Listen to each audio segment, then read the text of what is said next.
જતો ચાય નહીં બસ થોડો ગામ હામો જતો. ચમ ગામ હોમો શું હતું હમણાં? કાંઈ હતું નહીં કોઈને એમ તો થોડું ઘણું હતું.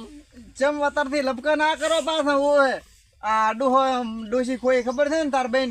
ઈ તો ડોહા તું તો હવે જો પણ મારા તો આ બાઈ ઓય આ બધું લપકાનું તમે મેલો હેઠ વતરમાં. ચમ તમે ક્યાં જતા તારી કો મને ઈ કહો તું? ગામમાં જતો ચમ ઓય ગામમાં શું ગાલીમાં આખો દાડો પૈસા હેડ્યા ખાઈ પી ના હેડ્યા પૈસે ગામમાં. તો ડોહા તું આખો દાડો આ પૂરોની વર રાખે તો સોરી જાય છે. ચા એ કે આવ્યો શું હતી હોય પૂરા ઓછા થયા છે થોડા કે ઓલું ભાવલું આવે જ છે ને તાર. અને હા મારું હારું ઓલી ઘઘણાનું કહેતી હતી ને હોય ને શું કહો? કાંઈ નહીં તો કીધું આવ્યો તો આજ હોય જ ને તાર એમ ગામના વાતો કરે છે કે તમારા પૂરા બધા લઈ જાય ઓલું ભાવલું. ઓ ના હોય તો આ તો ધોકો રાખીને હુઈ રહ્યું અહીંયા હમણાં લાકડી મોટી ઉપર થઈ દઉં લાશી ઉપર તમને ચાય મારીને જતો ના રે. ના મારે બધું તાર કાકો જાય એમ જ માં થયા હોય એમ તો હા ભાઈ આ તો રાતે હું હોય રૂવાડો તમન તો ઓલો લતો